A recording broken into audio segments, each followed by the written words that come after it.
On this episode of The Audience Won't Like It. If I do PCP, can I lift a dumpster? I think he had to pay Bob Dylan like $350,000 because he didn't quite do the credit right. No, when Pierce died, I was just like, is he even dead? Also, he's kind of a piece of crap. Yeah. I don't really care. It's borderline. They were done so well. The very first episode I ever saw of Rick and Morty. Pickle Rick. Yeah, it was Pickle Rick. I was vomiting. You're a cop that literally doesn't know his name. You wake up with amnesia. You don't know anything. And there's like a crime immediately outside your door, and everybody's like, he must be the new fifth year. I can't believe they let someone into school in a fifth year.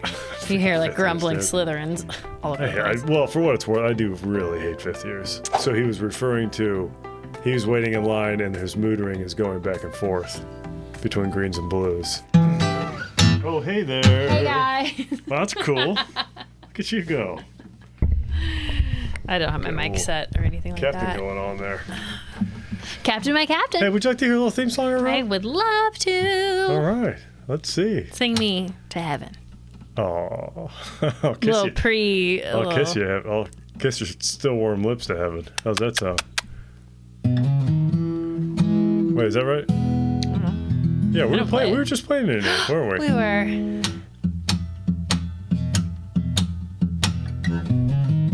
Two married friends in a basement room.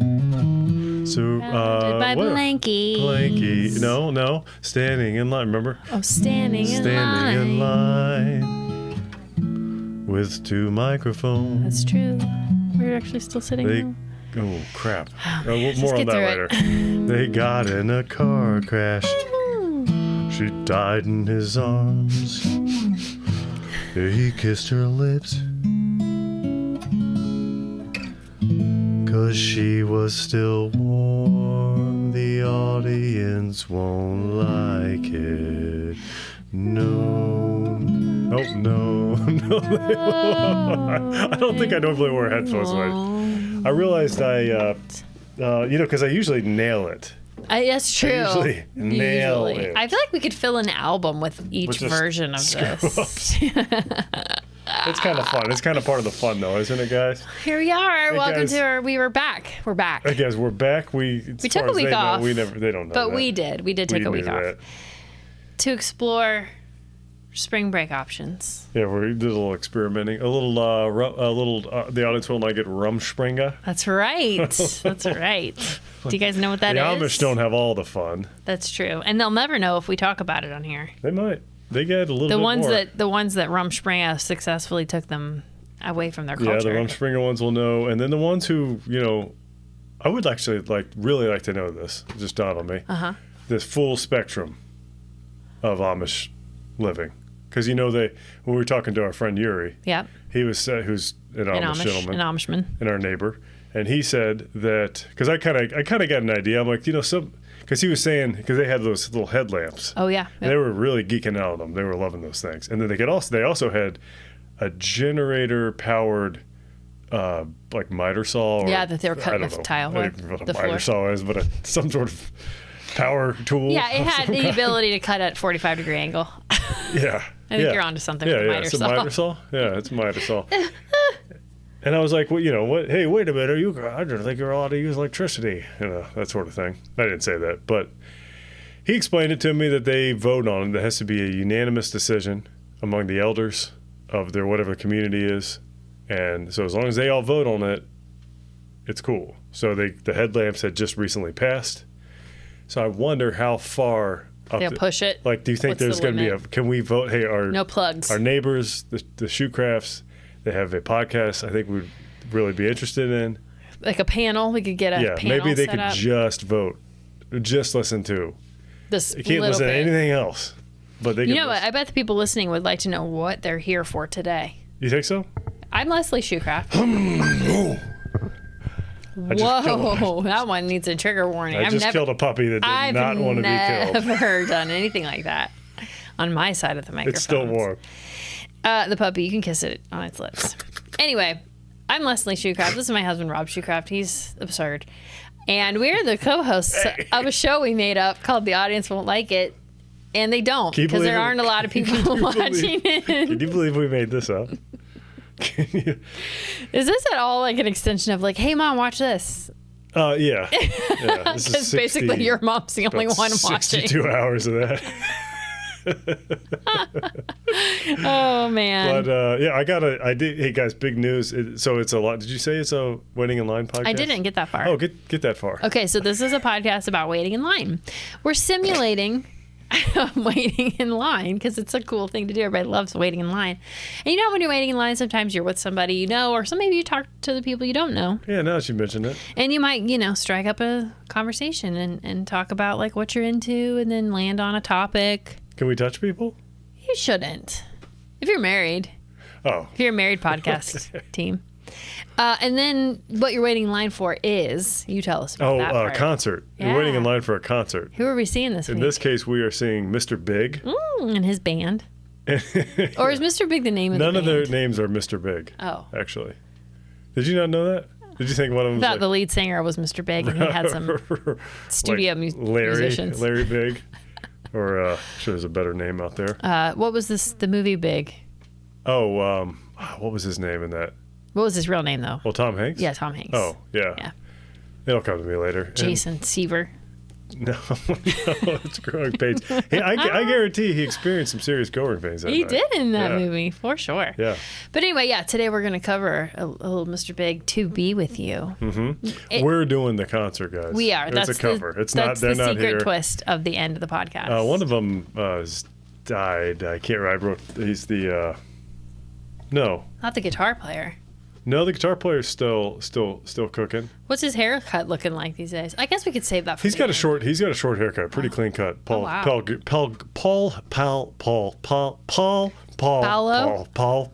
Gilbert. Wow. You cut that part? We don't edit, so. I like to try to make like Tim and Eric live. You found the effect. We're just doing it in real life. All right. So now you know what you're here for. Yeah, now you know what you're here for. Don't leave. Should we tell them about the new prop that we may use next time? Sure. And I have a thing to say about it, too. Believe it or not. Go ahead. No, tell us about the prop because I need context. So, hey, listener/viewer, you know how we have a podcast? Renee, Dan, Terry, listen up. Hey, Jeffrey. Jeffrey? Here's Jeffrey. I'll talk about Jeffrey in a moment. Oh, okay. Yeah. Okay. Yeah. There are several of you who listen. You said Seth, right? I didn't, Seth. Oh, see you, Seth. I'm so sorry, Seth. I'm sorry. There are several other people, actually. Now that I think about it, we have a lot of wonderful friends who support. I know Dennis has gone in and out of it. We got cutie. Jerry's been browsing a little bit, Jerry? Yeah, Jerry from church. Oh. Not from Rick and Morty. No. I was thinking of famous fame. Famous fame, Jerry Cantrell. Yeah. Jerry Rice. No, just keep going. Okay. It's Jerry okay. and the Pacemakers. Yeah, that's right. Oh, Gary. Is it Gary or Jerry? Go on and talk about. Anyways. So I got you know how we said we were staying in line? But we're sitting. It's kind of a lie podcast. Well, the reason we don't stand is because we don't have anything to lean against. That's right. Because this is a long podcast. Not too long, just 90 minutes. So I went on and looked on for some velvet stanchions. Whoops, I forgot to turn off my 2 hours ago when I started tracking my functional strength workout. Oh, really? What is it? What is its opinion of? It says I've burned 489 calories. How is that? I got questions for that some other time. Sorry, I interrupted that. Anyway, I just wanted to point out that we started podcasting today at about 4:00, so we'll be done by 5:30. Everybody. Okay, so at this rate. Yeah. So I wanted to get a nice velvet stanchion kind of thing. That's what they're called. Okay. Do you know that? It sounds familiar, but I would never have been able to pull that out of any sort of hat. Well, I pulled it out of mine, and my line waiting hat. Mm-hmm. And did you say wine lading? Line wait? Did I? I don't know, but I like it. Probably did. Wine lading? Yeah. Like a wine ladle? That's for somebody who's very serious about their really alcoholism. Their wine. In their cups. What would that? Okay, I need a stanchion. A barrel. You need a barrel for that. You would. Yeah. Okay. But we're talking about stanchions. We in the same line there on that one. Yes. So to speak. Yep. As they say. Okay, so when I wanted to look, I was looking at substantions. Like 60 to 100. I don't want to spend any money. No, on we're not this. spending money on pretending to wait in line. Yeah, but so I was at work, and I found a bunch of railings for like something they were gonna like basically scrap metal. Uh-huh. And it was well, you saw it. What would you call that? Like a guard, like a rail. Well, I'll tell you, it looks to me like a ballet bar that we already own. Oh. In the barn. Oh, I see what you're doing. Yeah. I see a ballet bar when you show me that. Do you want to use a ballet bar next time? I don't know. So I feel like we're gonna look like horses, like we're in a field.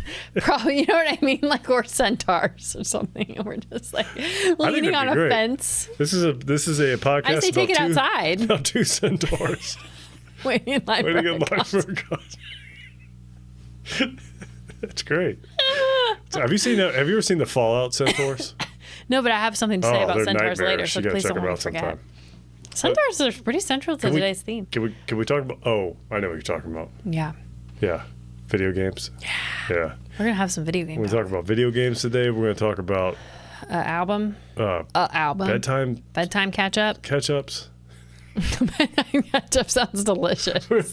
Messy. Bedtime catch up comes once a month.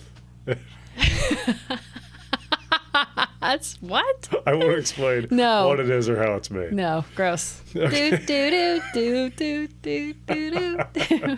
Drop a comment if you know what that's the theme song for. And then he spits on it. Okay. Anyways, we're talking about an album, Blood on the Tracks. Bedtime catch up on the tracks. Whoa.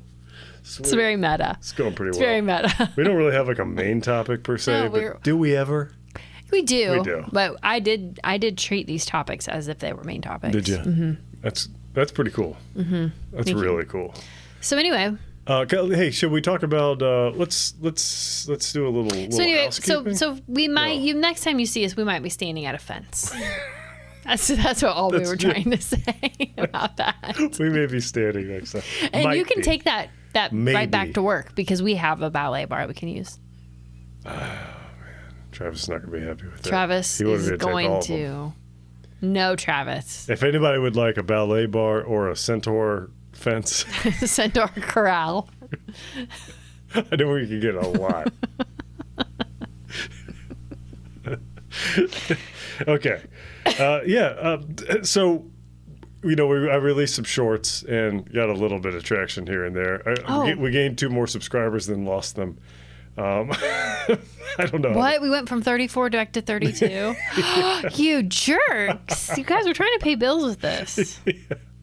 But Jeffrey Miller 30 wrote, he said, Rob, hey Rob, exclamation mark. Hey Jeffrey. Hey Jeffrey. I need that data sheet. And he timestamped the part where I'm talking about it. Which one was that from? You didn't write that down? I didn't. What? Well, here's the thing. And Jeffrey, you made my day with that. First of all, you made my day because Jeffrey was a Three Storm Fitness viewer. If you guys want to see Rob in other capacities, you can go check out his 3 Storm Fitness channel. Mm-hmm. Watch him work out. It's pretty old, but it's there. And there's a lot of stuff on there. If you want to hear him talk about his ripping his pants. There's a few of those. Yeah. Might be one of my more popular videos is Duluth pants review. Yeah, you should review it now that they've sold out. Well. Sorry, Duluth. Sorry. This is why. It's fine. I'm still wearing this stuff. I think these are jeans from them. But anyways, Jeffrey. They're not. Those aren't Duluth jeans, guys. They are, aren't they? They are not. Are you sure? I am sure. What are they?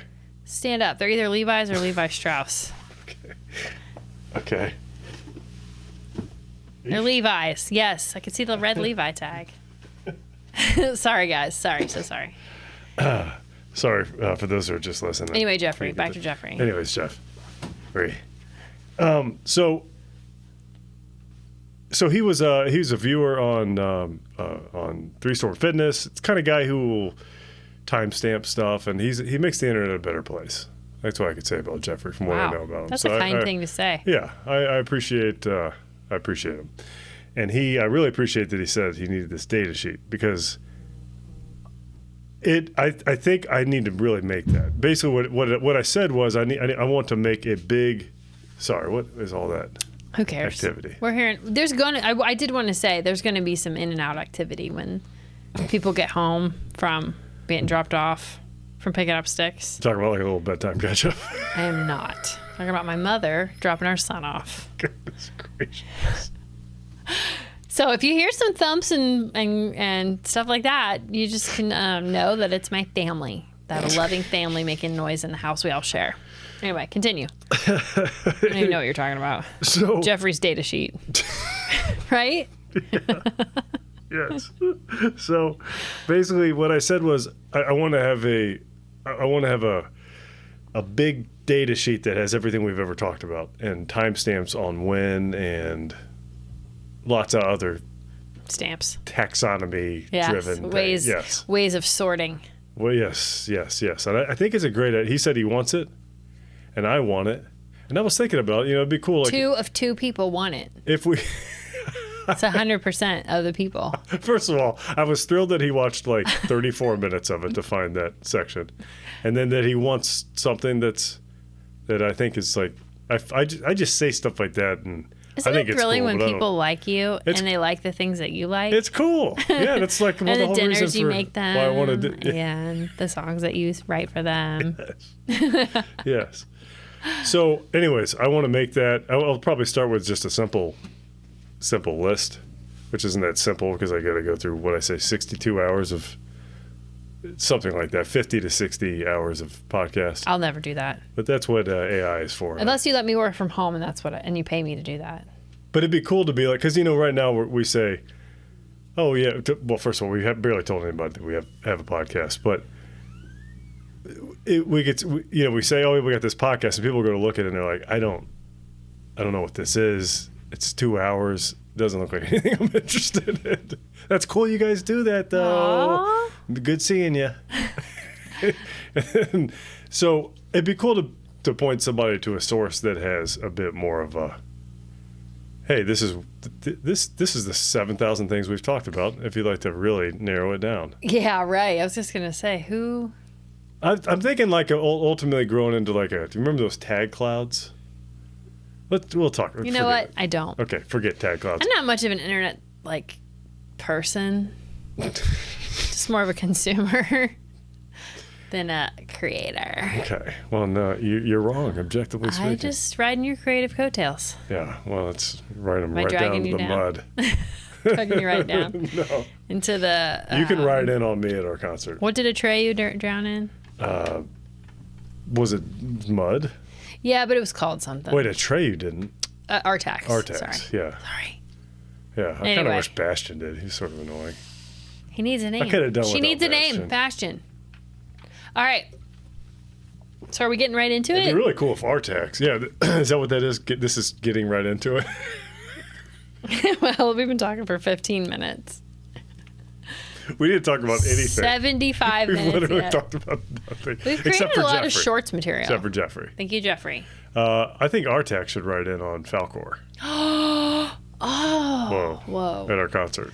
How? How would a horse ride a dog luck dragon? Guys, let me know. I don't think that's going to be too much of an issue. Okay. Yeah, I'm sure there's. Would he stand on his back? Horses can lay down, right? Yeah, that's what I'm saying. Would he lay down? It'd be like some sort of saddle. Would he hold like on? a basket Would he saddle. be able to hold? Be like that. He'd have to be in a basket. It'd be like an elephant. Artax would type have to be in a saddle. basket. Yeah. On Artax would be in a horse-sized basket, but with Falcor, that's not on going to Falcor's back. be much of an issue at all. No, it's not going to be. So, something to consider. The only issue is Falcor dead? Doesn't matter. Is Atreyu dead? I mean, is Artax dead? Artax is dead. He came back to life at the end. He did? Spoiler alert. Wait, he did? Yes, when everything's restored, Artax is riding across. Atreyu is riding across the landscaping Please on don't scare Artax. On Scares Artax. me. He is. You've not seen it as many times as me. I believe you. Cool. That's good. I have hope for All right. tomorrow. Do you want to start with blood on the tracks? Yeah, let's start with Blood on the Tracks. That sounds All right. cool.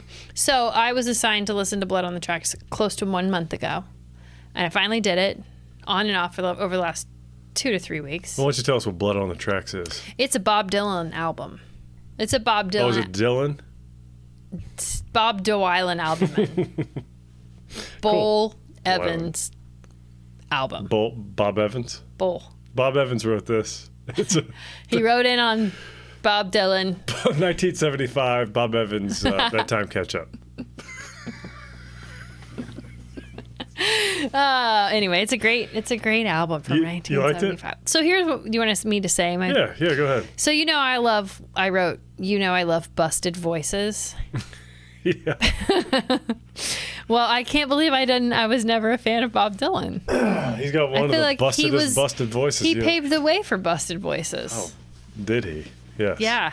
So I can't believe I didn't like him or listen to him more. But I think it was just how you're raised, No one in my family was listening to Bob Dylan. It's funny you mention that because how you're raised, because my dad listened to a lot of Bob Dylan. Did you like Bob Dylan? Yeah. I've always liked Bob Dylan's always kind of been playing. It's been, mainly like greatest hits. Like I think I listened to. Well, I could tell you how I found this album if you'd like to. I want you to tell me that. Journey with me. You guys, if you're not watching, we just touched hands.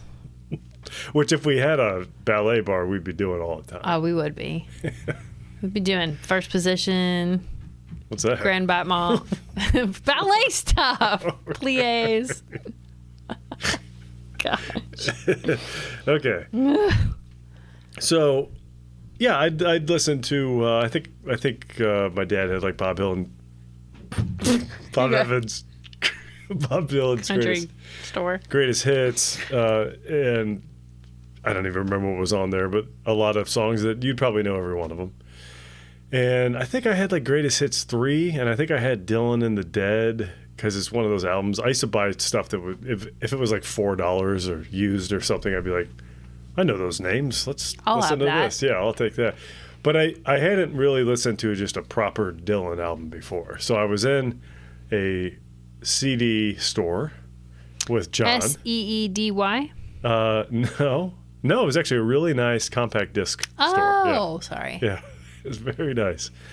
And in Bainbridge, in the Bainbridge area. Uh-huh. And I was with John. Mm-hmm. And I was saying, like, man, I really want to find like a Bob Dylan album. And he's like, Bob Dylan? Why don't you listen to Bob Dylan?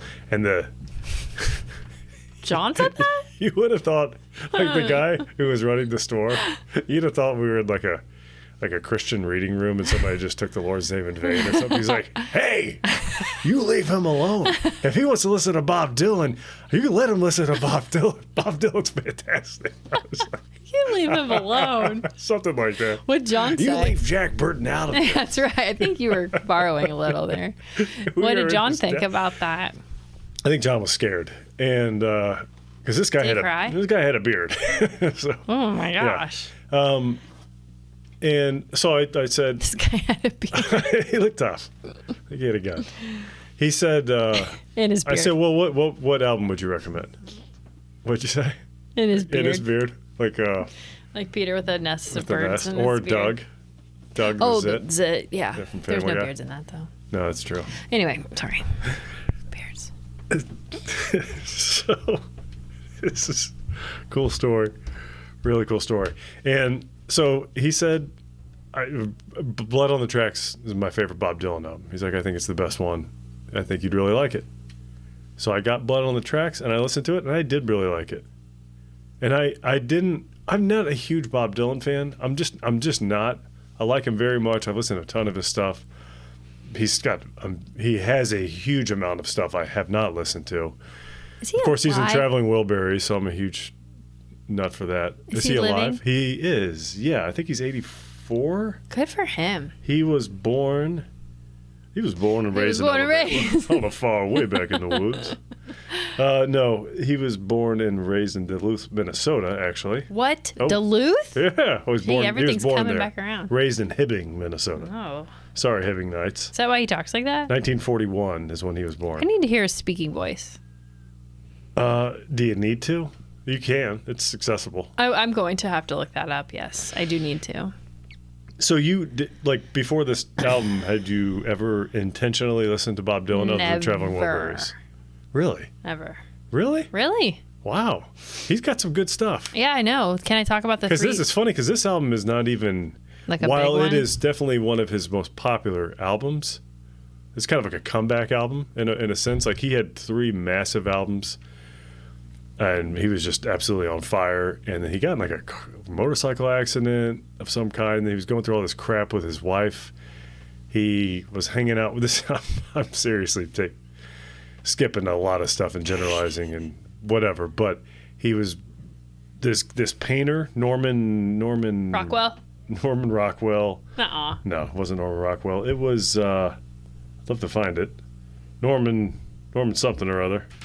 Bates? Well, anyways, he said Norman Bates. It's probably not even Norman. Anyway, an artist said... An artist he was working with. He said he taught him how to write outside of time, or how to basically create based on feeling and not what it is you're supposed to. Basically, and when it comes, so he was trying to learn how to paint or learn how to do like a visual art. Okay. And he was saying that you quit trying to paint that microphone. Yeah, And just... paint what you feel about this scene or something. I'm sure I'm getting it wrong, but basically, Bob Dylan took that and kind of applied it to his songwriting. And I think he was a lousy painter, at least according to what he said, what this guy said about him. But I wish I could. Norman Rabin. Anyways, that was in 1974. And then in 75 he made this album. So it was kind of I think it only had one hit on it. Was it the blues? And it wasn't, Tangled Up in Blue. And it wasn't even really a hit. Like it was, but it wasn't I like number that one song. or anything. I like that song. It sounded vaguely familiar, but I hadn't really ever really truly listened to it. I'm like, I don't think I had actually ever heard a single song on this album the first time I heard it. I think it was all brand new to me. Tangled Up in Blue sounded real familiar to me. Yeah, I know I've heard it before. It's definitely gotten some play. But it's basically a song about. It's an album that's, even though he has gone kind of back and forth on saying what it's really about. It's to quote Jacob Dylan, or paraphrase anyway. Jacob Dylan's his son. You know, the Wallflowers. Oh, I didn't know that. Yeah. Really? He said when he hears this album, he hears his parents. It reminds him of his parents. Aw. But there's a lot of good and a lot of bad too, because he knows like all this is about the crap he was going through with Sarah, his wife at the time. Sarah Dwylan, yeah. And this is all, just my kind of half-effort research, but there's a lot of soul in this album. I mean, there's a lot, like the way he sings a lot of this stuff, like Idiot Wind and Simple Twist of Fate, like a freight train. It's just like screaming. He's just like. I wrote that Idiot Wind sounds the most Bob Dylan-y to me. The most talking, singing. Yes. That kind of thing. Yeah. Where he's just barely committing to singing is what it feels like. Some of the songs kind of grind on me a little bit, but I do really like them. Little Boat. Do you want to know what my favorite song on there was? Can I guess? Yeah. Quickly, because that's not a dead air. Buckets of Rain? No. Oh. Simple Twist of Fate? Nope. Meet Me in the Morning. Oh, really? Yeah, because it was like totally sounded different than most. It was like a blues song. Yeah. Freddie King did a cover of that. I don't know who that is. A blues guy. Is he from the horror movie? Is he related to Freddy Krueger? Five Nights at Freddy. Oh. Or that. Yeah. Usually people in horror are related by first name, so that's why I thought that. Yeah, Freddy. Did I say King? You did. Krueger. Such Five Nights at Freddy Krueger. Albert King and B.B. Krueger, Albert Krueger, and Freddy Krueger. The Krugers. The Krugers. Yeah, I really liked that one. And Kruger Crimson. It was the first one when I was listening through the album a couple times that I actually felt Kruger compelled to Chris. look at the name of. Okay. That's cool. I like that. I mean, that's a great song. I was thinking it was going to be Buckets of Rain. I think that'd be a cool song to cover. Okay. I like what he's doing on the guitar. Dylan's a pretty darn good guitar player. I have to go back and listen to it again. I don't. He doesn't get recognized very much for being a good guitar player, but he's played a lot of guitar. Political content. Oh, just because he's I think his songwriting just overshadows it. Well, I guess that's what I meant. Oh, gotcha. His songwriting contained a lot of commentary. That's what I meant. Mm-hmm. But this is I mean, it was cool going back and listening to it again because I hadn't listened to this album in a really long time, and I used to listen to it all the time. So it was, some of the tunes would come on, and I'd be like, oh my gosh, I totally forgot about this song. I love this song. It took you back. It took me back, man. What did you think about, was it Lily Rosemary? If I could just go back. So that didn't stand out to me when you No? asked me about it. So then I went back and listened to it, and musically, it's kind of repetitive. Yeah. That's So very I had to go read the words, and I was like, I have literally no idea who's doing what in this song, and it sounds like a soap opera. Yeah, I thought it was. And I was wondering if it was all like allegory, if it all was representing.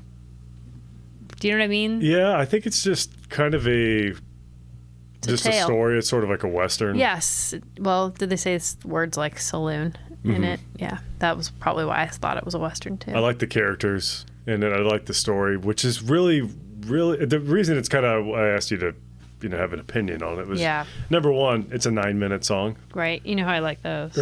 Right, but it's I don't normally. It's kind of odd that I like Bob Dylan because. Because of his busted voice. Yeah, I don't love his voice. But I don't really care that much about lyrics generally. Mm-hmm. Lyrics I've said it a million times. I probably will a million more. But I'm way more interested in what's going on musically first, and then if that appeals to me, then the lyrics, for the most part. So. But this one, there's something about it. I think it might have just been because I was kind of going through like a Western phase. Like I was really into like Unforgiven and Good, the Bad, and the Ugly, and the Cactus Blossoms. the Cactus Blossoms. Is that what they were called? Well, the Cactus Blossoms was the group that we listened to, like the Everly Brothers. Yeah. Yeah. I think they sound kind of cowboy though. Yeah, but I'm talking about these are Western movies. I know, but you've been including. I was just including that in the list of Western stuff. Oh my gosh. Sorry. Should we? Quit touching your rash. Should we? Yeah. Rob has a rash, you guys. My gym rash. He won't stop touching his gym rash. Anyways, it doesn't matter. I just thought it's a cool. I like it. It's interesting because I like this, and it's a song that I wouldn't normally enjoy. I'd be like, whatever. Who cares about the Jack of Hearts and this weird love triangle murder scene? Yeah, it was hard for me to track. I wanted to do like a diagram. Yeah. So, do you want to know what happened? Yes. Lily. Let's see here. Wait a minute. Do you know what happened? Rosemary, I think, was Big Jim's wife. Uh-huh. And Lily was like a dancer. Uh-huh. Was Big Jim's mistress. Okay. May have them confused. Jack of Hearts was a robber. Okay. Who was into town, who had some romantic relationships with, I think, maybe both women. Uh-huh. And Jim catches him robbing him, but Rosemary steps in and kills her husband because she hates him. Jim. Yeah. She gets hanged, I believe. Lily's just sort of left broken, and Jack of Hearts leaves town. Typical. Yeah, I think that's typical more or less. That's what I got Jack out of it. Hearts behavior. But it's just weird that I know that that's what happened when. Did you have to read it along with it? Yeah, I've looked at the lyrics. Yeah, okay. For sure. You didn't just get all that from listening. No. Okay. No. Well, I gonna did. be like, yeah, wow. kind of. I mean, sort of. You have a new skill unlocked. Yeah. Well, that's what I'm saying. Like, I just really, something drew me to the song, and who knows, really, really mind blowing stuff. Well, Hootie and the Blowfish. They were, Darius Rucker's a big fan of this album. He worked in lots of lyrics from this album into his I only want to be with you. I think he might have even gotten sued Oh, Like, I think wow. I think he had to pay Bob Dylan like $350,000 because he didn't quite do the credit right. Like, it was supposed to be like an homage. Yeah. I'm probably messing it up, but I know what you're saying. but then that album, it wasn't. I don't think it was going to be that big of a deal, but that album sold 20 million copies. so Bob Dylan was like, "I'll take a piece of that." You know what? You gotta Like, that's yeah. mine. Look it That's up. mine. There's something to it there. Any All right. any other songs you wanted to? No. You're gonna make me lonesome when you're gone. I love that song. Yes, I did like that one. Shelter too. from the Storm I was a did great like tune. the Lonesome when you're gone one. Yeah, but I'm really glad you liked it. You should listen to some more Bob Dylan. So now that you've been making me listen to stuff, my Apple radio station just does not know what to do. Because I'm like listening to this crap for work all the time, and now I'm like throwing Bob Dylan and People Under the Stairs, and like, and it just there's no rhyme or reason to what gets served to me anymore.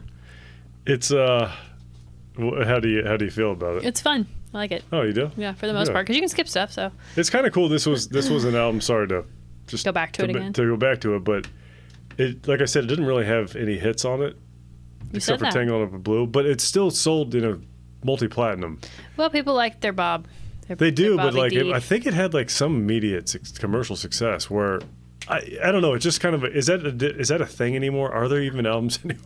Where like there's almost always a big hit. Like I did like there's Led Zeppelin 4 didn't really have Stairway to Heaven wasn't really an People actual do still hit. release albums, but I don't. It's just not the same as like holding an album in your hand. Yeah. Like oh yeah, there's 7 new songs out on my phone. I don't know. It's different. But this was kind of like one big, like I hate to call it a concept album, but it's kind of like it's sort of its own contained thing. Yes. Like, There's I got it. Okay. Okay, let's move on. But if you want to keep saying it again, you can. We want to talk about the Minneapolis Six. I don't know who they are. They sound like a murder crew. Who are I they? think there was a Minneapolis. They were the Studio 80, the session players who came in. Oh, and for played. this album? Yeah, they never got credit What? because it's just screwed up with the album. I guess had already been printed. This whole thing was recorded in 2 nights. This entire album. Wow. It was this huge rush job, but all the instruments on this are really really great, and I think they kind of stand out. Man, that's a bummer. Did they ever? I guess they got credit eventually because we're talking They got about credit eventually, but Not what they deserved. not Missed yeah. opportunities for Yeah. the Minneapolis Six. Six. I I almost think said that's 8. what they referred to them as. Hateful Eight is where my brain went when you said they were a murder crew. It's a good flick. Right? Are they a murder crew? The Hateful Eight. Yeah, I can't remember some of them. them are. Yeah. That's kind of more of a. Was that the movie where they were all in a room? one place? Yeah. Okay. And Kurt Russell's talking about. Bedtime catch up. Did he have the Abraham Lincoln letter? That wasn't. Never mind. I don't want to spoil the movie. Yeah. It's a good flick. I don't remember it. When we watch all the Tarantino movies, like That'll be one of them. That will be one of them. Okay. All right. Do you want to move on? Anything else you want to say about that? No, sir. Terrific. Glad All right. you enjoyed it. What? I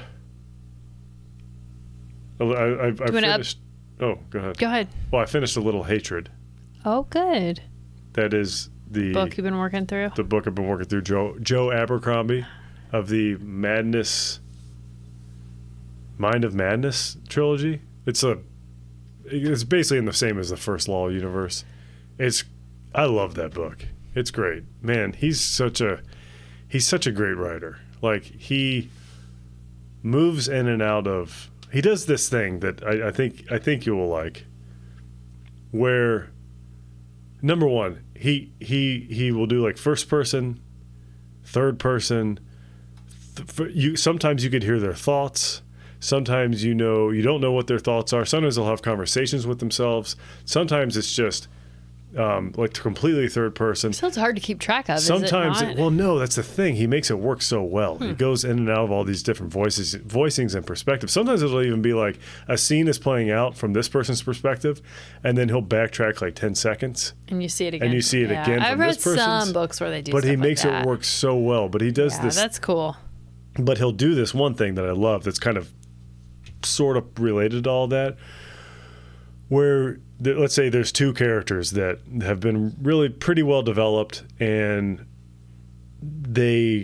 you're in one. They're in the same setting, same proximity for the first time in the arc, and and one of them will be like, and then I saw this guy to the right, and he had tattoos on his knuckles, and you're like, is that? Let's see, is that Broad? Like you're. Oh yeah, and he's like, I could tell this guy is and they'll give like details about him that weren't like this guy named like Broad, for instance, was a ladderman, and a ladderman is like first up the ladder during a siege, and if you make it through one battle, you're a beast. If you've made it through 5, like this guy, as his tattoos kind of signified, then you're like, that's a dude who's a super dangerous guy. But no one would really know that unless you know. Yeah. And this person's sort of like really observant. She's like, who's this guy? But you already kind of know about him. But she's finding out more about him. Yeah, and then they meet. And I love the way he does that. It never gets old for me.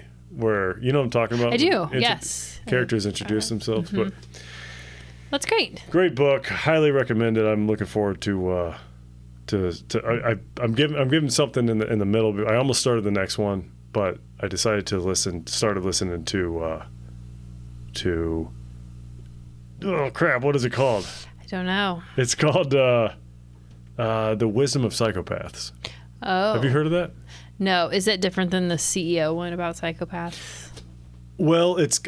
I mean, I'm only about a quarter through it, and he's mentioned like CEOs and surgeons and basically like the healthy almost desirable aspects of a psychopath, and it's really interesting. Kind of what it takes to actually perform at those levels for a long time. Yes, I think you'd really like it. Is it just a nonfiction? Nonfiction. It's written like Thinking Fast and Slow or Gift of Fear. Kind of has a anecdotally. Yes. Anecdotally. It flows real well. It moves pretty. All right, it's relatively light for what it is. All right. Tips. You want to talk about Bibido games? Well, I want to update our bedtime sitcoms first. Oh, you do? Because I think that'll be less time. I feel like we'll have more to say about our Bidibo games. Our Bidibo games. If you ever had little children in your life, and the way when they say things that aren't correct, then you never ever. Wow. Kind of I'm sorry, I'm trying to keep talking, but you just stood up in front of the camera. You all right? Yeah, I just. Do you need a ballet bar? I think I do need a ballet bar. I hate all this sitting. I can't sit on myself when I have a ballet bar. That's just gross. Anyway. I said sit. Let's do bedtime sitcoms. Okay. So we did an episode. What episode was it? Do you remember? I'm really looking for that ballet bar. I don't know. I'm done. Ever since I saw that Centaur corral, I just thought, man, I don't want to sit anymore. Okay. I'm sorry. Are you okay? Can we keep going? All right. So we did an episode where we took 8 sitcoms: The Office, Arrested Development, Letterkenny, Always Sunny in Philadelphia, Parks and Rec, Modern Family, 30 Rock, Brooklyn Nine-Nine, and we ranked them based on, which I forgot that you didn't tell me how you wanted me to rank it, so I went back to kind of rewatch it to remember my list. And I just ranked them based on shows I liked the best, and you ranked them with a different system. So we've come a long way with our communication. I'm just like, tell me what you want me to do, and I'll do it. Otherwise, I'll do it the way I think I'm supposed to. I thought that I was doing it right because there are certain shows that even though you like them, we can't watch. Sleep to them, right? Bedtime sitcoms are. Can you explain a bedtime sitcom? Well, bedtime sitcom is something we would watch before bed. It's kind of just like, sitcom length, so just like 25 minutes-ish. And we watch it. For me, it's something that we would watch, and then I would go to sleep after that. And it's kind of like a palate cleanser for bedtime.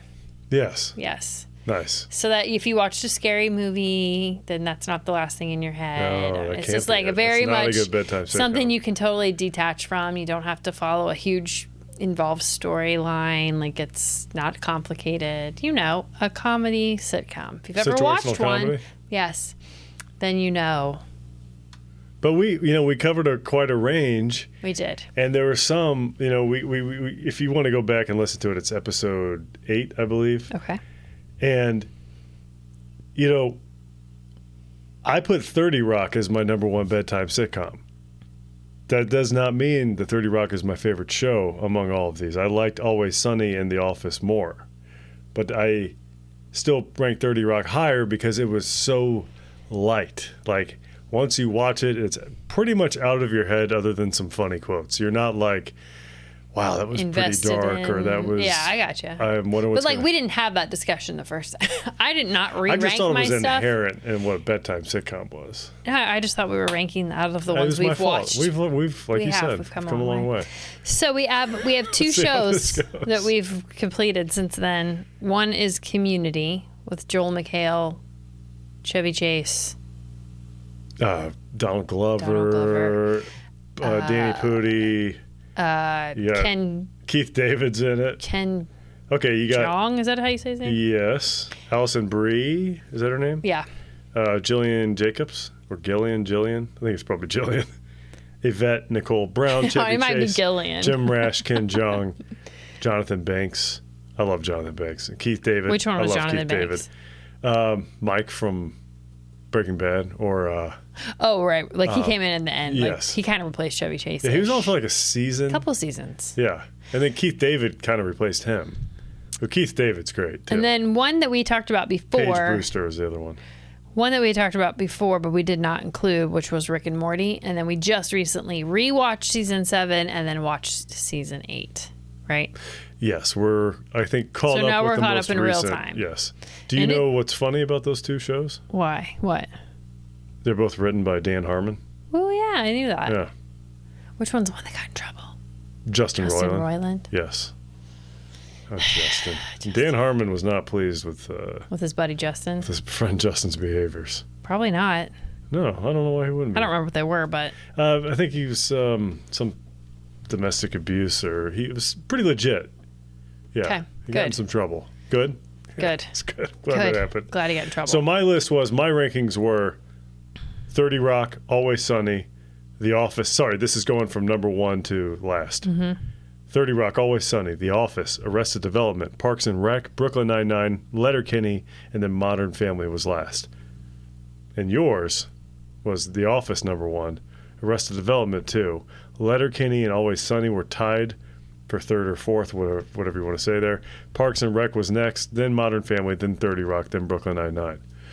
Where are you putting? First of all, what rubric are you using? I'm just putting these the same way. Shows that I'm putting them within how I originally ranked it, which is shows that I like the best from the worst. I like them all. And you'll get a little bit of a spin that's different from me. That's right. That's why there's 2 people. That's why God made us all different. Okay, so I put, I'll say where I put Community first. I made it 4th. So it followed The Office and Arrested Development. Then I put Community in. And then Rick and Morty I made 2nd behind The Office. Whoa. Wow. Yep. You really like your Rick and Morty, huh? I just get really excited to watch them. I love Rick and Morty. Rick and Morty... Oof.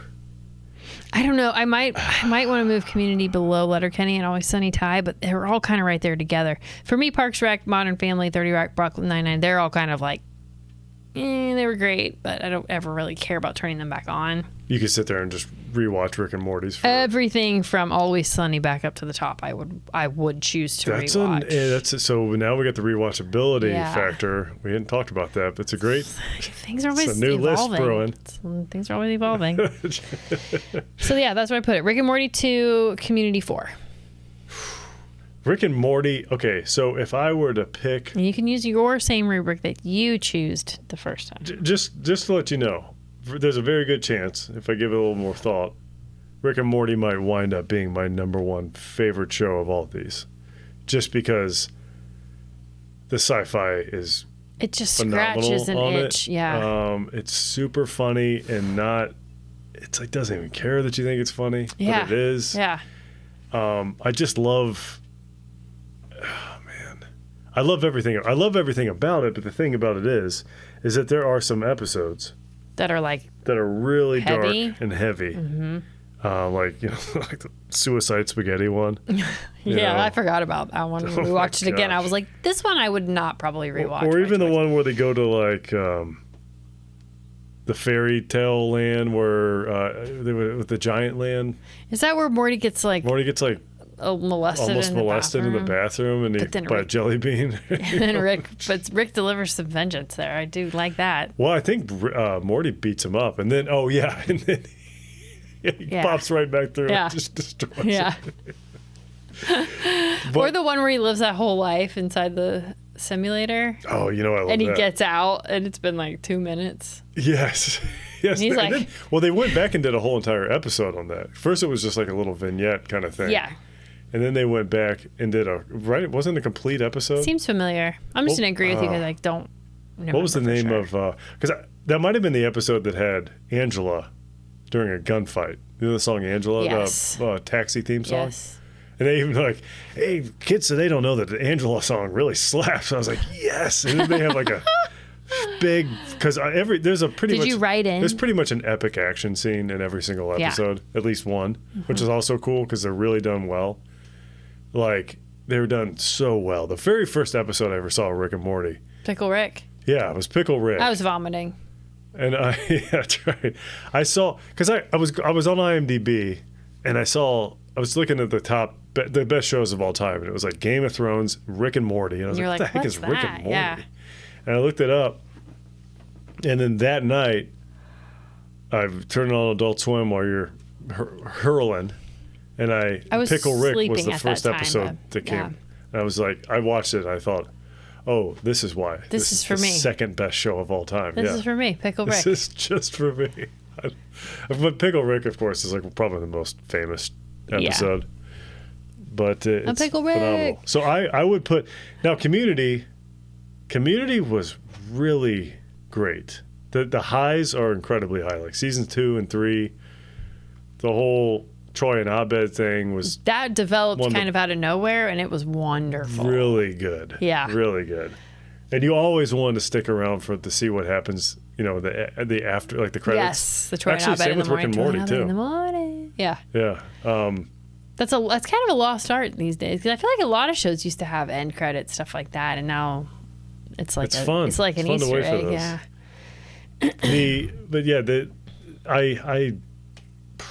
Some of those episodes were just done so well, and you could see, like, I think I mentioned this last time that, or sometime when we were talking about Community, that Dan Harmon seemed to be sort of cutting his teeth on, like, for Rick and Morty, because they just take, you want to call them parodies, but they're more than that. It's like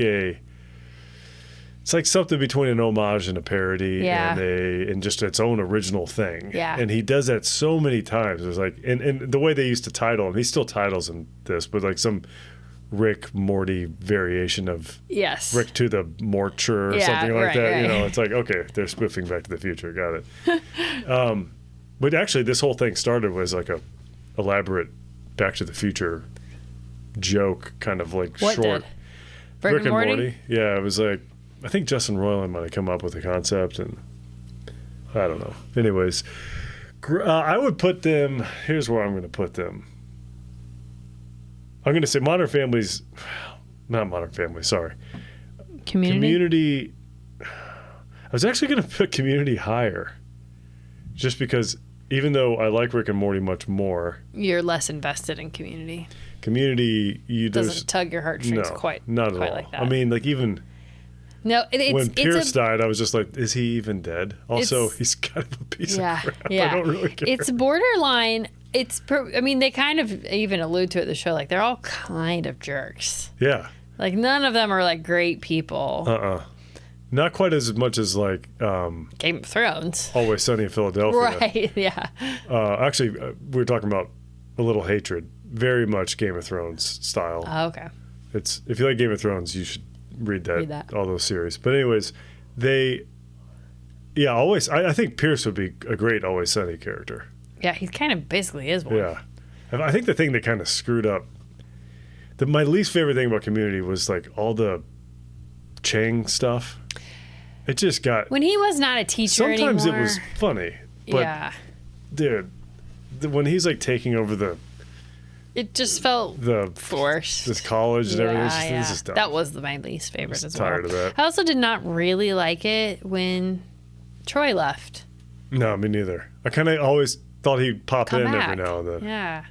And They definitely messed with the chemistry. Now, I think they helped it when your boy came back. What was his name that you liked from Breaking Bad? Jonathan Banks. When he came on, that helped a lot. Yeah, it did. They did a really good job bringing fresh people on. And what's the guy that lived in the camper? That was Elroy or yeah. Keith David. Yeah. And then the what's her name? Oh crap, Paige. Or no. Oh, like the one that came in to like fix the budget and Frankie. stuff. Frankie. Yeah, she was fine. I mean, nothing special, but they wrapped it up. They finished it. It was. And I love Joel McHale. Joel McHale's great. So I'm gonna put it. Okay, I'm gonna keep 30 Rock, Always Sunny, The Office, the rest of. Gosh, it feels weird putting Rick and Morty so low, but I'm gonna do Rick and Morty. I'm gonna do Community, Rick and Morty, then Parks and Rec, then Brooklyn Nine-Nine, Letterkenny, Modern Family. All right. So Community is taking the 5 spot. Rick and Morty's taking 6. Parks and Rec gets bumped to 7, and so 8, on. 9, 10. Yep. Gotcha. There you go. All right. Well, if we keep watching, we are not watching anything right now, but we're going to start watching What We Do in the Shadows. Yeah. We'll see how that goes. If we can get through all those How It's Made. My sleep shows are shows like that. So How It's sleep Made. shows would be an interesting list topic. shows, that kind of stuff. Yeah. Yeah. Are you getting tired of Great Courses? No. Okay. Are you? No. I like the bug one. The insects. Still talking about bugs. I think I'm Still on like that. episode 4. Yeah, so the Or Great lecture Courses, 4. you can purchase the channel. You can subscribe to a channel where it's like all the Great Courses lectures that you could listen to in just like watchable Like an form. audiobook or... Yeah, I but used to get one you're just audible. watching the hosts present their information. Yeah, they're professors. Yeah. And it's some of the newer ones. They're really well done. Oh, really? I didn't realize there were new ones. Oh yeah, they make new ones. Do they throw them into the channel? Mm-hmm. What are the newer ones? Is the bug one a new one? It's a newer one. I think it's post 2020 anyway, maybe 2022. The John McWhorter ones, he's come out with a couple new ones in the last 2 years. He's the language guy that I like a lot. Which one's the guy that you didn't realize was from like the Netherlands? That was like Bible archaeology. Archaeology of the Bible, I think is what it was. And We were like, I was like asking you where this guy was from, and you were like, I don't. Just like, I was like 23 lectures deep. yeah, and you're like, I'm just like the United States. I think he's I was like- talks funny. I don't think he has an accent. And you were like, no, are you sure? I'm like, yeah. We looked it up, and he's from like the Netherlands. He's like a Dutch accent, like very clearly does. Rob just thought that this incredibly I just thought he was a read, goof. well presentation person just talked Just funny. a goofy Bible guy. It's just like he loves the Bible, can't talk right. Anyways, All right. so do you want to talk any more about that? Or do you No, want to I think that drop was a it? good update. So if you're looking for something to watch and burn through each and every single one of those are our picks so far. Yeah. And we'll update you in the future. All right, we got 30 minutes left. Wow. Well, we got to talk about... Oh, We got 2 things left to talk about. shoot. Well, we got to talk about video games. Let's do it. Yeah. Hogwarts and Disco Elysium. Do you want to start with Hogwarts? We'll start with Hogwarts. Okay. So Hogwarts Legacy was a game I started playing when it came out in 2023. I don't play video games like that, so it was very hard and scary. I was very proud of you. Were you? Oh, yeah. This is the first game It's an RPG. Will you describe it for the people who know how to describe video games? Well, this is not for Tetris. you folks out there who know how to describe video games. This one's for you. Well, tune in, Jeffrey.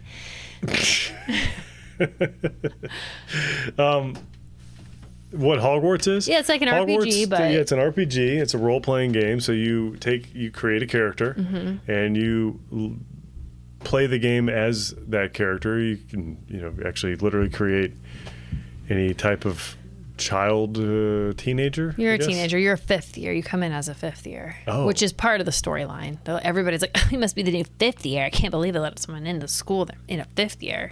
You hear like grumbling Slytherins all over the place. Well, for what it's worth, I do really hate fifth years. That's so true. They got that right. They're true. Yeah, that's true. I hate a fifth year. 100 years before Harry Potter. Before Harry So it's like Potter. right at the end of the 1800s. It's like 1890 something.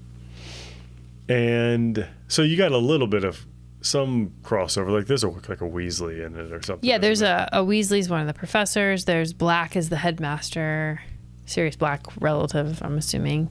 Ah, gotcha.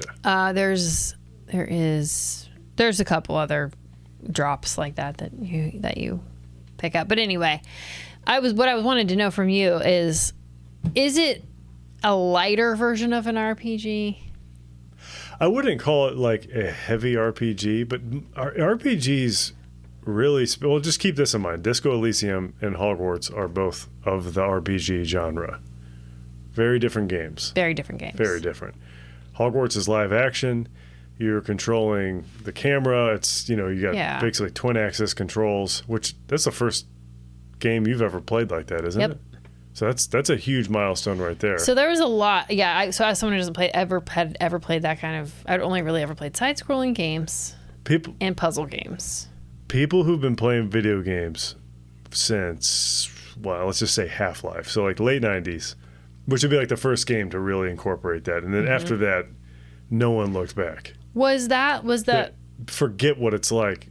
Forget how hard the learning curve is. Yeah. Like, and if I never you can't had figure out how to move look around and strafe and all that, walk at the same time. It's very hard. Then you've shut yourself out of a lot of games. So that was a huge learning curve, and I didn't realize you could change the settings. And you came in one day when I was trying to beat that troll at the very beginning of the game, and you're like, you can put this on easy. I was like, do it. And then I like immediately beat the troll, and I was like, oh, and then I never looked back. There's story too. That's I don't know. I think that's just like basically no challenge whatsoever. Like I think it's just basically to just coast through the game. I think I'm kind of doing that now. I didn't choose it but I think I'm kind of approaching it like Leslie that. kind of looks like a stud. She looks like the Jack of Hearts. It's still on easy mode. And but what you're playing. So the combat system in this game, I think, is great. I think it's really cool. It's a lot of fun. Once you get the rhythm down, you really start to feel like you run. You're running what's Hogwarts. That section called? What's that world? Hogsmeade. Is it Hogsmeade? What's that whole just that big country area? Oh, they call Hogwarts? it the Hogwarts. No, what do they call it? The Highlands. They call it the Highlands. Yeah. You feel like you're like the You're kind of like the crime boss of the Highlands. Yeah, or the crime boss. Well, because here's what I do, and I was going to get to this, but what I do now that I know how to play and I remembered how to use it, because I played it in 2023 and I beat it, and then I stopped playing it. And I haven't really played any other types of video games, but then I was like, you know what, I have a hankering. Actually, what got me back into it was trying to get steps in the house and watching people doing walkthroughs of Hogwarts Legacy. And I was like, you know what, I'm going to play this again. So anyway, but what I do now is I just go to all the bad people camps, and then I just kill them all, and then I just take all their stuff. Yeah. That's why this is and the then way. this is the way. Yeah. And so then I meet all my duel challenges and stuff, and so I'm way better at that now than I was before. Yeah, I saw Leslie going to a goblin camp, and she was just crushing them, Crushed man. everybody. I killed 2 trolls the other day. Just really good at it now. Man. But I would say if you're someone who's never played video games like that, but if you even have any passing interest in Harry Potter and you kind of want to play an RPG, like this is very fun. Does it to satisfy your Harry Potter desires? Yeah, that's what because got you into it, learn all of the so. spells that they do, and it's like everything about the books except for the modern day characters. But Hogwarts is the same. You're attending Hogwarts, so you're a student there. You take all the same types of classes that they take. You learn all the spells. You have to fight, dark wizards and goblins, and you get to ride a hippogriff. You get to use the Room of Requirement. There's house elves. So yes, it's very, very, very Harry Potter. You're not big into the Room of Requirement, I don't care that much about the Room of Requirement. Like, I do the things that I have to do in there. Like, I do brew my potions and grow my plants in there. You don't use plants a lot, though, do you? What's your build? What are your kind of spells you use? Oh, well, the first thing I wanted to do was get all my talent points so I could buy all my spell sets so I could have 4 times 4, 16 spells that you could cycle through. Because you can cast a spell, but then it takes time to charge back up before you can cast it again. So I like to cast all 4 of those spells on my spell set, switch to the other spell set. Switch to the next set. I like that. Cast it all those and just go around. Cool. Yeah, where you can basically you can have like hot swappable spells. Because you can only have 4 up at a time, but you can switch them quickly. And you can add, isn't there at some point or some level or something you can add an additional set, right? Well, I've got them all now. I would have like my breaking into houses set, like my kind of like non-combat, like your dissolution, like like your invisibility one. So depending on what you're up to, it's basically like a toolkit, like a little tool bag. You know? It is, and that's a really cool touch. You have. I think, again, the combat system's great. It reminds me a lot of the Arkham games. I think that was the last game I really went full tilt on right before we started having kids. Yeah. And then I never played a video game again. Darn you children. Ruined our lives. But it reminds me a lot of that system where you just, it's like almost a rhythm game, sort of, in a way. You said that. I don't relate just think to about that how you play Guitar Hero or Rock Band or something like that. When this pops up, do this, and if you don't, you're going to get it. But if you hit it, then you hit it just right, then you can actually counter it and then ride that combo. So you're riding these combos. There's a flow to it. So when I played it the first time, I had no idea what I was doing. Still trying to learn how to use the controller. I was freaking out all the time that I was like going to make a mistake that I couldn't undo. But there's nothing like that. That doesn't ever actually happen. You could just redo everything a million times, even if you don't save every 5 minutes, like some people who co-hosts. 5 minutes is generous. More like 2 minutes. Sometimes seconds. Yeah.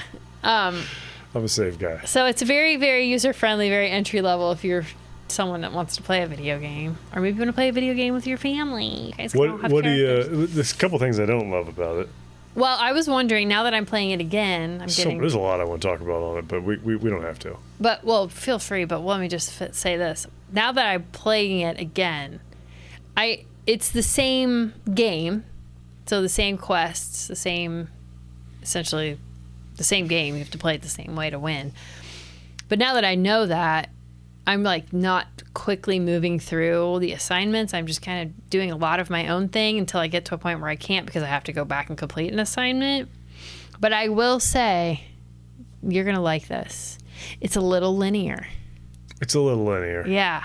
You have to pretty much do things for the most part. There's a little wiggle room with side quests, but even some of those you can't do without staying on the main path. And that's where I would call it kind of a lighter RPG. That's what I wondered, yeah. There's a million ways to gut an RPG to see if, how in-depth it is or however you want to measure it, but that's just it. There's so many ways to measure it. This is a very action-oriented RPG. Is it? Yes. You get a broom. It's awesome. It's all real time. It's quick. It's, it just moves as fast as you want it to. And it's really accessible, really easy for anybody to just pop in and play, and you're kind of immediately having fun, more or less. Yeah. You could play the game without, like, to your point, you could play the game without really knowing what you're doing while you figure it out. Where you play a game like Baldur's Gate 3 or even maybe Disco Elysium, although kind of figuring out how to play is part of the game, I'm realizing as we play that. But the things I don't love about it are how shallow it is. Like, I don't love, you can't really play an evil character. Yeah. And even when you pick like the nasty it just works it out in conversation. Nerf them and yeah.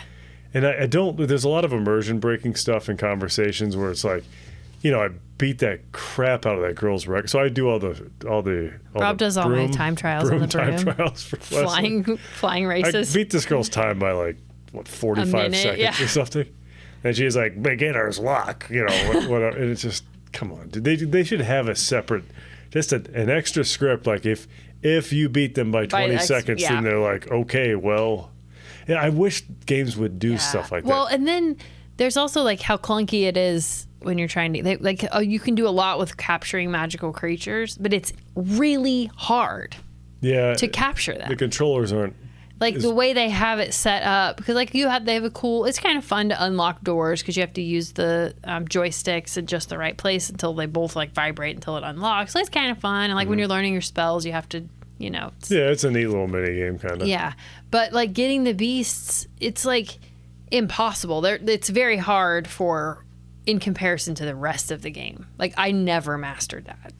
And I feel like I've mastered everything else at the easy level. And you kind of need it to really get the like animals maximize your to gear, make some right? of the stuff because you need their feathers and their fur, and you can't get that without putting them in your room of requirement habitat.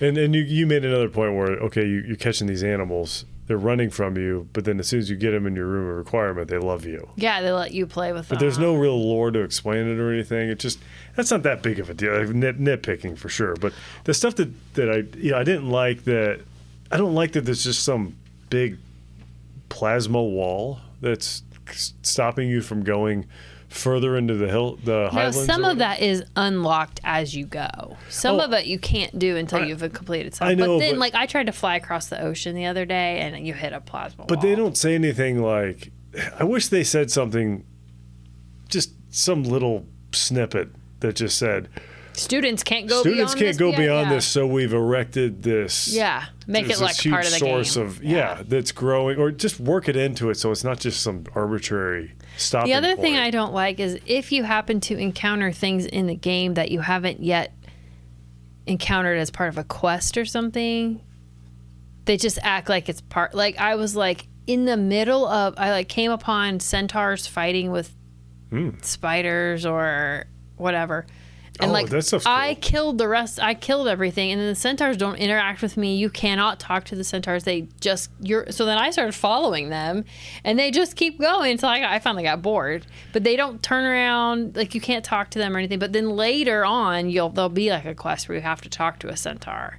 It'd be cool if they said, like, and I'm assuming they don't, but it'd be cool if they said, thanks for killing. Hey, that all was these cool. spiders. That one time we had this. There's some games that will remember build that in, Yeah. and it's the coolest thing. I think it is. I kind of think that probably this particular game is because Harry Potter is such a mass marketed thing. They probably were like, we can't make this too like niche video game, like because it's already on this huge marketed scale. I don't know. It was pretty polished. Like it was ready to go. Like there weren't a lot. It wasn't too glitchy, right? I don't remember like, having any glitches. It's way better than I thought it would be the first time I played it. The only glitches are like sometimes if you're trying to jump over a wall, you get stuck and then you're just walking in the air. Yeah. And you have to like. There's been times, not this time since it's been updated and stuff, but I had to like totally stop it and go back and like reset or travel somewhere to get unstuck from there. Other than that, I don't remember any. I don't love puzzles either. And this game There's has a handful. lot of puzzles. That's one thing I do like. Is not all just wand fighting. There's like you have to sneak around. There's things all over the whole map that you have to find those monkey demi guys moon things. Yes. Stuff like that. It's kind of fun. Yeah, and it's cool, and you get something. Correct me if I'm wrong. Yeah, but you get something for finding that stuff. I never beat it, but I think you usually get a spell. Like that's how I learned how to unlock the doors. And you got to take those things back to that guy, and then you get level 2 of unlocking the locks. And anyway, it's really fun. I play it for about an hour, and then I'm like, I'm done. Like I don't. There's value to a game that you can walk away from. Yeah. I think probably too because I've already done it, so I know what's gonna come. And some of it I'm not really like. I don't really want to fight that dragon again at the end. Like, that was kind of hard, and just had to keep redoing it. And then there's a couple quests, like side quests, that I never did finish because I beat everything but like 2 things when I did it the first time. And there's this thing called the Daedalian Keys.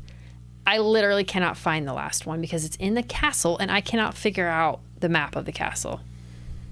Did you ever figure it out? Like, could you I never made it that far. But I mean, just walking around Hogwarts is confusing for me. We talked about the kind of general video gaming skill of being able to operate. Yeah. There's a bit of the game has a decent map system, though it's a little frustrating. But I don't think I've ever found myself completely lost. Like I kind of know how to use. But there are some points, if I remember right, where you're like, okay. The flue. I traveled here, but why comes out here? Yeah. But why do I have to walk around this corner? Yeah. Why can't they just put another flue flame there? Well, or like call it. It's difficult to tell on the map which flue flame you want because there's so many floors up and down that you pick the wrong one. Yeah, I guess it's a little confusing. Yeah. But then even when I'm just like, if I could not find my way, I couldn't just walk around and be like, oh, I need to turn right at this door. Like, I have no idea. And so because of that, I've never found the last Daedalian key, which finds this one last thing. And then there's one other thing I never finished because I got bored with it. But I did do every single other thing first time. Anyway. Cool. It's a good game. It's not bad. I like it. I think it's super cool you play it. Thanks. I'm a gamer. I'm proud of you. Disco Elysium. Disco Elysium. We are playing that together. It's ongoing. It's ongoing. We're probably not really that far, are we? No, we're not far at all. Okay. So there's really not too much to talk about. I have some initial impressions. I would like to know them. Okay, so I feel like, and you kind of said this already, I don't really know how to play the game. If it was just me playing by myself, because you and I have been playing together, it's a single player game, but it's sort of like a choose your own adventure. You get asked questions and then you have to pick what you want to do, and it drastically affects what's happening. Yeah, which I love. I said, it's kind of a terrible game for someone like me who generally operates with decision fatigue. So having to constantly weigh out, like, if I do this, though, is this, but like, that's the thing about this game, is that you're kind of supposed to screw up. Like, that's part of the game. I did say if I was... Opportunities come from failures and that sort of thing. I think I might have less issue with the decision fatigue if I was playing it by myself, because I would probably just say, just go with, like, whatever you like the best, just go with it. Don't... That's how you're supposed to play. And actually, we're probably ruining it by laughing and perseverating over every single answer. No, it's hilarious. I love it. It's very well written. It's so funny, man. That game is so great and wild. But the reason I like playing with you is because I'm such a save scummer. Like I'm always trying to get like the best possible version of outcome, things and the most overpowered whatever. Where I gotta let some of that go, and you could see it that I want to do it. I have done it. Yeah. So like I'm gonna quick save this, and like I'm gonna pass this. Like I'm sorry, but 52%. I'm gonna reload it if I don't get it. Or there's other parts, which I know, whatever. But there's other parts where I'm like, okay, I'm just gonna let it go. I'm going to fail it. If I fail it, that's no big deal. Now, I have noticed there's a bit more redemption opportunities than I thought there was going to be. Yes. Not just from you saving and us redoing it. That's what we're finding, yeah. Again, we haven't even we haven't even made it through day one. And so... How does the time pass in that we played for 4 hours. Is it real time? It passes by walking and talking and basically doing any sort of... But I mean, is it 2 times real time, or? Well, it doesn't. Like you wouldn't have to sit and play the equivalent of 8 hours before it would tell you that you got the whole day. No, but maybe, I don't know. We've probably played 4 hours. It's relative. It's relative to how basically how much you accomplish. Yeah, it's relative to the volume of stuff that you're doing in that time. So if we're just sitting there reading Kuno, mother effing us about, and Kuno S. And then Clark comes up and asks a question we're talking about getting Cash App for 20 minutes or something. That's no time at all. Yeah. Though just talking to Kuno is time passed, but that's it. Right. So that's why I think because we deliberate between every single question, it's just taking forever. I don't really care. I used to play these games. This game is it's sort of like one of a kind. But it comes from, what it really reminds me of is these old games, like turn-based games. Turn-based, yes, but point-and-click adventures where, like I mentioned, I asked you if you ever played King's Quest. Mm-hmm. And I hadn't, shocker to all the people in the audience. Day of the Tentacle or Full Throttle or all these games that like LucasArts and Sierra used to make. There's tons of... The point-and-click adventures were huge in like the 90s, and I would play these with my friends. Yeah. And we'd just sit in front of a computer and be like, let's do this. And just like click on that, see if there's anything you can do. It sounds very Dungeons & Dragons-y, is it? Well, Yes, except those games had no RPG elements. Yeah. It was just more like you're going through and messing around and picking dialogue. You're kind of solving puzzles. Yeah. But this adds the RPG element, and the way they do it is with voices and personalities. Yeah. So now you're not so much building a character to fight things. You're building a personality to get through the game. To figure the game out. Yeah. And you can like choose all these traits. Totally original. Like I've never played anything like it. Yeah, it's hard though. It is, but it's also kind of like you figure it out. It's sort of supposed to be hard because you're trying to get better at stuff. You're a cop that literally doesn't know his name, anything. You about wake up with himself. amnesia. You don't know anything. And there's like a crime immediately outside your door, and you apparently have already been there to investigate it, but you have no memory of. You don't know your name. You've lost all your things, and then another cop shows up to work with you, and he's like, and you just have to decide how much you want to reveal about your memory loss, and you just get ridiculous options. Sometimes the options are just all bad. Yeah, and then sometimes it's like it leads you to believe that you could choose the right one, and then you don't, and then it takes you back, and then you choose the next one, and it's just dead end after dead end until you finally like, okay, I guess this is a dead end, even though it looks like it should. But then again, here's the thing: we having only played for not even a day in the game, I think the way it works is I'm just guessing, but I was looking at all those stupid board games in that store. Yeah. Who knows if down the road something happens where it's like we need to go back to that the killer store. was a huge fan of board games. Yeah. You know what I mean? Yes. Like, so there's so much that I think is hidden within it, and there's multiple ways to arrive at the same thing. I do feel like it does get slightly more interactive because we found that thing in the drawer. We could put it in the computer hard drive, but like that was the first time we really done anything had a thing like that to do. Or with the gun. I would never have even thought, like trying to shoot the body down. I would never even have thought up to that point that we could use something. Yeah, well, that's another thing. We're starting to kind of figure the game out. Yeah. Yeah. It's I really love it. I appreciate that you want to continue playing it. Was that I don't think you like it as much as statement? I do. But I want to beat it. This is the third time I've tried playing this game. Oh, wow. We got to beat it now. We got to. Yeah, well, this is about the farthest I've ever gotten. Because I just can't invest into it. I can't. I want to. I can't do it. I feel like a punk going up and. Should I feel that way when I go play my hour of Harry Potter every other day? It's just not. There's not time for it. But when the time goes by, I'll think, oh crap! I don't remember how. I'm gonna have to catch up with it, and I get kind of intimidated. by between playtime. Yeah. Like I feel like I have to keep this going because you sort of lose your ability to know how to play. I think the next time we finish another couple shows. Don't get old. Don't ever get old. I miss the games we could play for 13 straight hours. Yeah, guys, don't get old. Top tip. It's our top tip. I will say though, in the next several months, I'm sure we'll have a few more shows to add and a few more video games to talk about. Maybe we'll have beaten Disco Elysium. Oh, we can talk about that. Mm-hmm. And maybe I can try again on Starfield. That was so overwhelming. Wait, for did me. you try playing Starfield? For like 10 minutes. So I wanted it to be more cartoony looking, like how Hogwarts is a bit more cartoony looking. Yeah, I know what you mean. And it's a bit more. Oh, it's pretty. The graphics in Starfield are actually pretty solid. They're pretty real. That's what I mean. Yeah. It was too real. Starfield, and it was like I thought.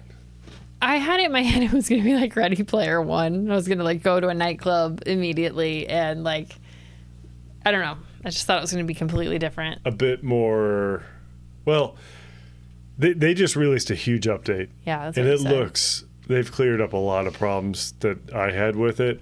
I haven't played the game since, we're talking about Starfield now.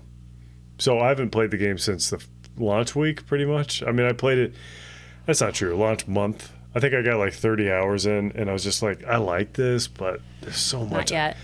I'm not gonna get into all my gripes, but my thought was, I picked up Skyrim for the first time after it had been out for 10 years.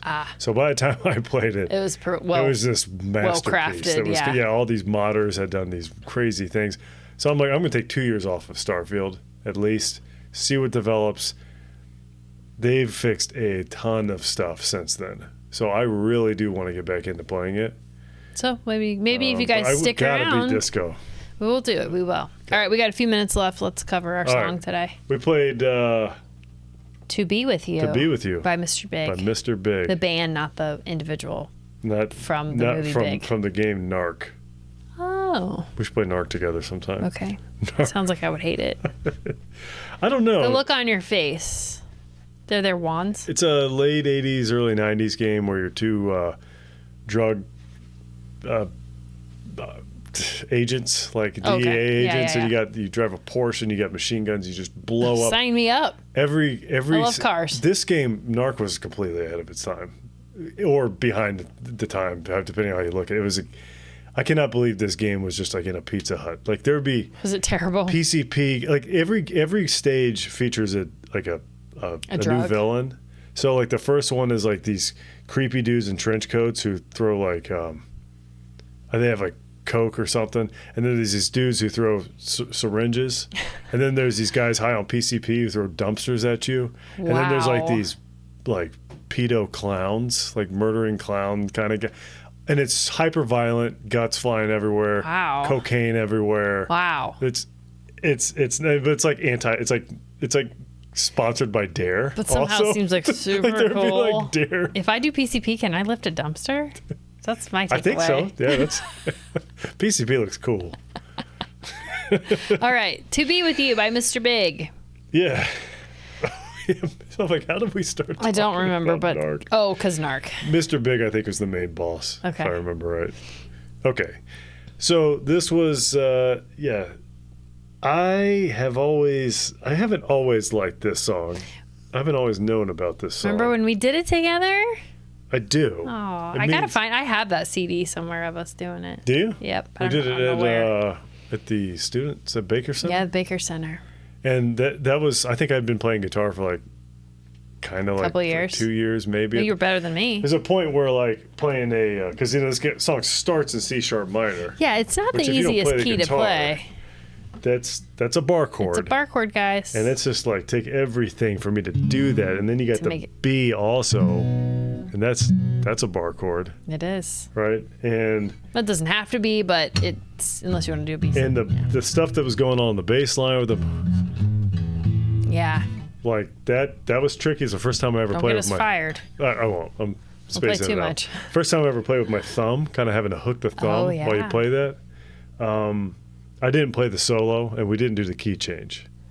We did. So for this version, we did it right this time. I played the solo, you guys, we've and we both did the key change. matured in our musical skills to an extent. It still caused me to wad up my lyric sheet and throw it on the ground. At one point, I was mad at myself. It's tricky. Like this song's it's pretty tricky. Yeah. Like, so it's in the key of E. Yeah. But it starts in C sharp minor, which is the relative minor of E. You know what? Yeah. And then there's a key change to the key of G. Yeah. Which is kind of an unusual place to go. A lot of times key changes go up a half step or a whole step. This was what? One. It's a step and a half. Step and a half. Yeah. It's pretty rare. It's not common. And then it goes back to the original key. So I don't really know what their heads were thinking about. It was difficult for me to find home. And I give you major props because you were doing the initial singing on each key change. And if you hadn't done it right, there'd be no way I was finding what I was going to do. I've heard this song a billion times. You do learn it. You do get like a muscle memory for it. And I was cheating because, like I said, because so it's and then it's what I would do. It ends on the B. Mm-hmm. I would slide.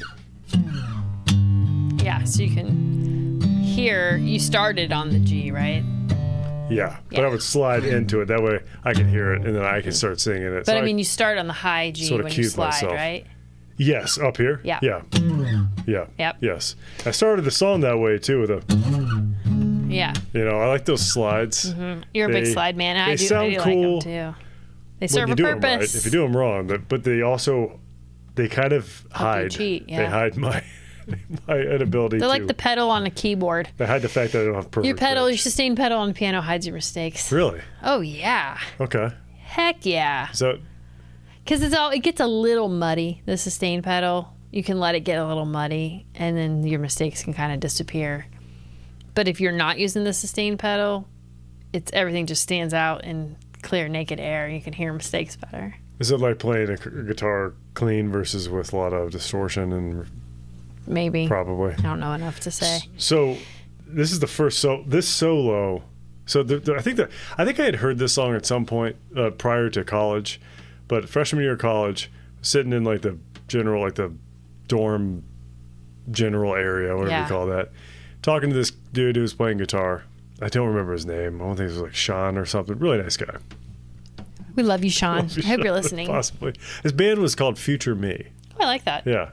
And I don't know how we got on the subject, but I said, well, are you working on anything, or any songs you like playing? Or he's like, well, I like playing the song To Be With You. I'm like, I don't know that one. He's like, well, I really love the solo in it. Solo was sick solo in it. I was like, and he busted out that solo live. Like, I was just sitting at the table with him. And you're like, well, I don't play guitar. And I was just like, that is, because, it's so cool to see somebody do, like, it's like watching somebody do a backflip in front of you. You're like, whoa, that's awesome.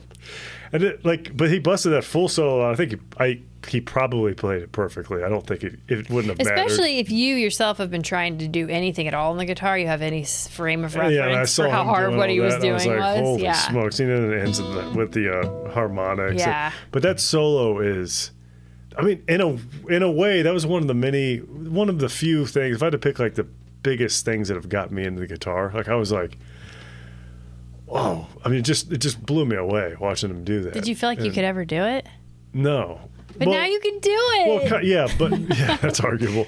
But what? I like. No, it was great. So, what's his name? Mr. Guitar. Mr. Guitar. I think that's how they all Paul go. Gilbert.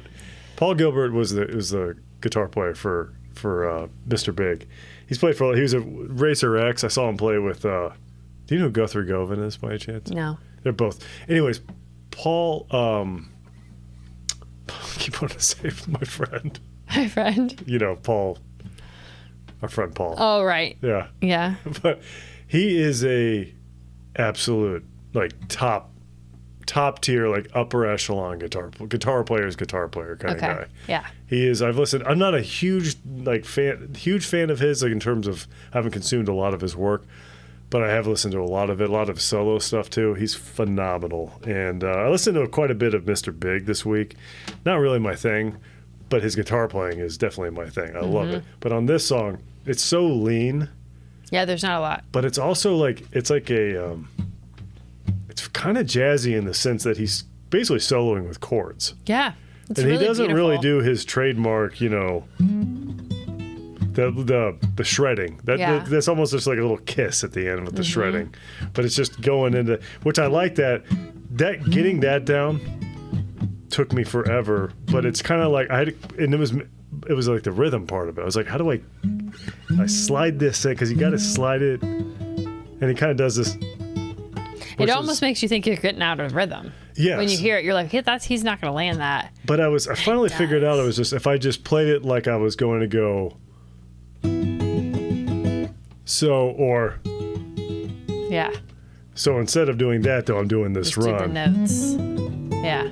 And then as soon as I kind of clicked to make it think that, but I like that kind of. But this is the hardest I've ever worked on a solo. I've never worked on a solo before, with the exception of like Little Wing and maybe like Santeria or something. But anytime I work on a solo, I need to learn more solos because I always get something out of it. Yeah. Like Little Wing, I'd get like the double stops, like I do this all the time. That kind of thing. Yep. All for the chords. But this one is definitely just learning to kind of solo with chords, like doing that. And then all these are just the chord shapes, of he's just going through. I didn't know he's just that, basically but putting on a clinic of like triads. Yeah. And so there's just so much. I love seeing a solo that sounds beautiful, serves the song perfectly, done masterfully as he does, but also has like oh, you want to learn how to solo with triads? Learn to be with you. There you go. Yeah. Yeah. That, like, And now you'll know how that's and now done. you'll kind of have a good idea how to work the fretboard with the whole cage system is sort of baked into that. Yeah. And it's just really neat. So I got a lot out of doing that, but it's super stressful to get that down. I see why people are like, learn to play a solo until you can't screw it up kind of thing. Yes.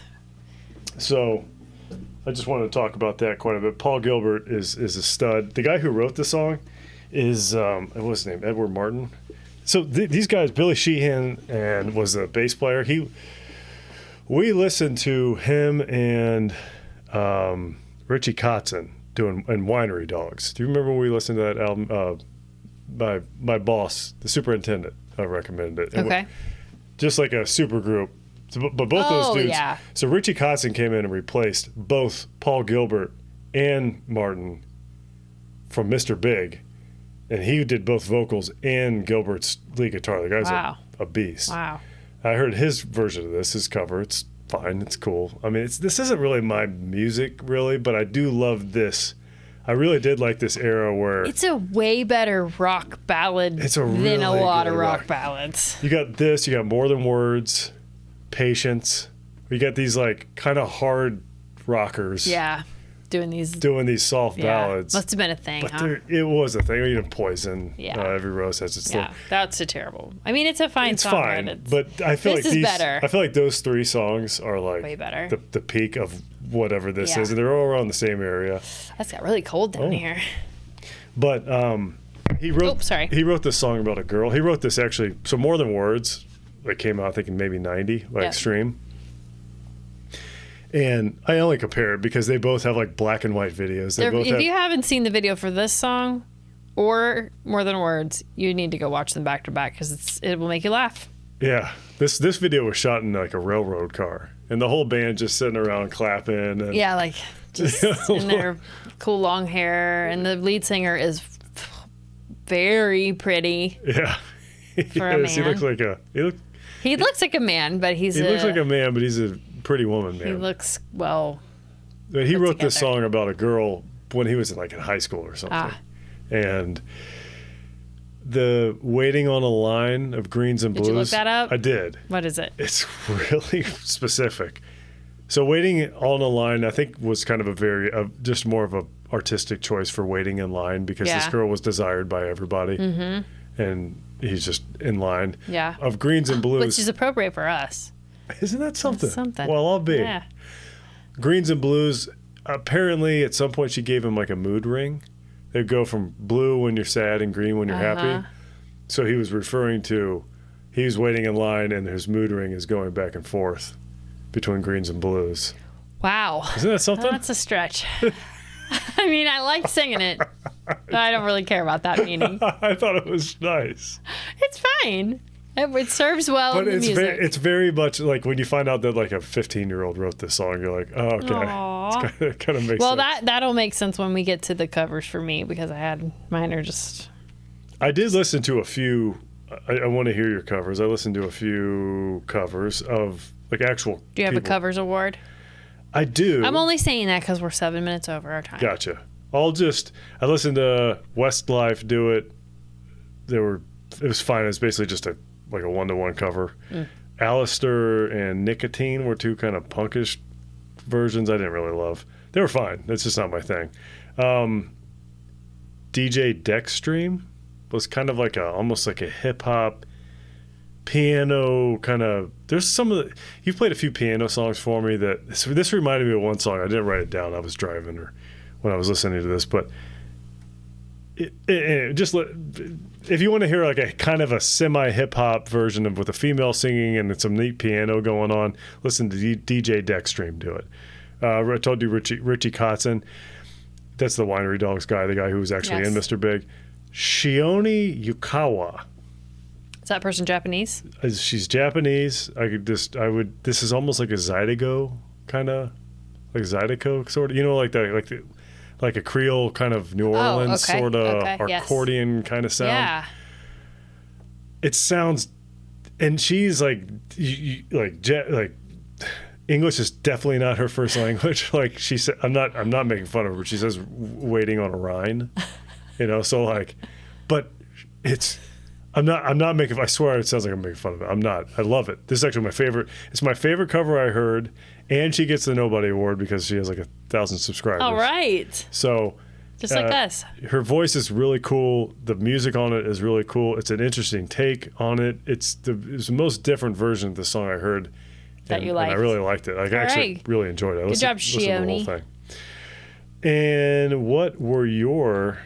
If you could listen to anybody cover this, who would it be? Well, really quick, I just wanted to say that we talked about the key change, and you're like, don't forget to say that. Oh, the E minor. Yeah. Yeah. So when it's in E major... Then it key changes to G major, which is not really a related key at all to E major. But then when the chorus that's in G, the first key change, ends on an E minor. Which is a relative minor for G. For G. But what that does is it gives you the E back as your home note. So do, your tonic, your home note in the whole song is E because it's in E major. You briefly take it to G, so now G is your home note. Then they have you end the chorus in E minor so that you can hear that E again, and then you can sing it in E major when it comes back. Do you see that often? What? This to me seems like an unusual key change, but they did use that. I think they used that chord for that reason. And once I realized that's what it was, then it allowed me to change key without freaking out. And so it sounds good too. It's an interesting. Well, that's in the key of G. That's a 6. It's a minor 6, and we do end a lot. Like we do this at church a lot. If we're gonna repeat the very last line instead of going to the 1, the home chord, we'll play the 6 minor chord and then repeat it again and play it with the home chord. So we do that a lot, but without any of this key changes. But we're not changing key or anything. Gotcha. But yes, okay. You ready for my cover? Yeah. Or you want my cover? Can I say my B? Can we do B-sides first? Because my cover and my soundtrack kind of go together. This song does actually have a B-side. What is it? It's Is it something I would have ever heard? No, 60s Green Tent. I didn't love it. And I don't care. To be honest with you, it's again a lot of stuff is Paul Gilbert killing it, but it's not really my thing. Yeah. All right, who's your B-side then? You don't have one? Well, I was thinking dead air. It was going to be. Well, I already kind of talked about it. I was going to talk about More Than Words. Okay, well, I did say the Jimmy Fallon, Jack Black version of More Than Words is your B-side. Is my B-side. If you haven't watched that, I just really want you to. I would say I'm going to go with Patience. Okay, good. Guns N' Roses. I think that's wise. All right, and then who's your? You do your covered soundtrack. Because mine is so stupid. I just had a real hard time taking this song seriously from a lyrical standpoint. Yeah. Obviously, we just discussed how hard the music is, but the lyrics are kind of, It would have been nice to have a bass player on this too. Seth. Billy Sheehan is I think I'm saying his name right. He's a sick bass player. But anyways. Who's your cover and your My cover, so my B-side I was thinking, I said Patience.